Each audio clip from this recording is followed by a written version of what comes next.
One of the great confusions in education is that we often mistake performance for learning. Well, they are not the same thing.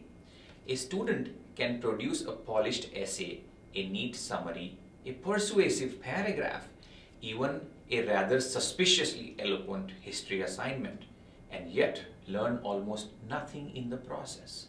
And now, of course, along comes generative AI, which is marvelous at producing things. It can draft, it can summarize, it can organize, it can sound confident on almost any subject, including subjects on which it is gloriously mistaken.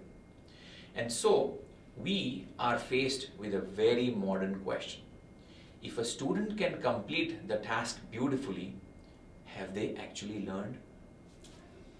The OECD's answer is refreshingly clear. Not necessarily. The emerging evidence suggests that general purpose Gen AI tools can improve students' performance on tasks, but that does not automatically translate into lasting learning gains. In some cases, students produce stronger work with AI support, only for that advantage to disappear or even reverse when they are later assessed without access to that tool. Now, that is fascinating, isn't it? Because it reveals something very important about education. Education is not mainly about producing answers. It is about developing the person who can answer. And they are not the same thing. The danger here is that just laziness in the ordinary sense. It is something more subtle. What the OECD describes is the risk of metacognitive laziness.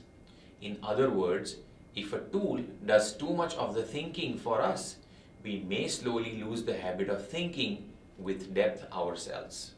And that matters because learning is not the visible output. Learning is what happens inside the learner. It is the struggle to make sense of something, the moment of uncertainty, the revision of an idea, the awkward business of trying, failing, trying again, and discovering that your first answer was not your best answer. That process can feel inefficient, but it is how the mind grows. So when a student uses AI to bypass that process entirely, something important may be lost. They may get the product without the development, the sentence without the understanding, the answer without the authorship. And of course, schools now know this. Teachers know it instinctively. That is why the OECD reports both enthusiasm and anxiety. A meaningful share of teachers are already using AI in their work. Many say it helps them with lesson planning, and a large majority also worry that it can undermine academic integrity. That is not hypocrisy, that is realism. They can see both the promise and the perils at once.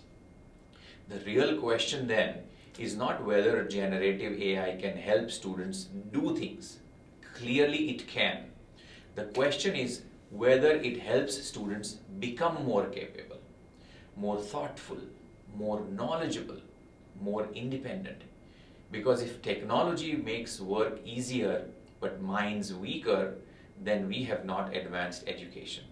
We have simply automated the experience of it. And education has always deserved better than appearances. So perhaps the challenge before us is this: to stop asking only, can AI help make students finish the task? And instead start asking, what kind of learners is this task helping to form? Because a society does not flourish because it produces more fluent homework. It flourishes because it develops more capable human beings. And that remains even now a profoundly human enterprise. Something to think about.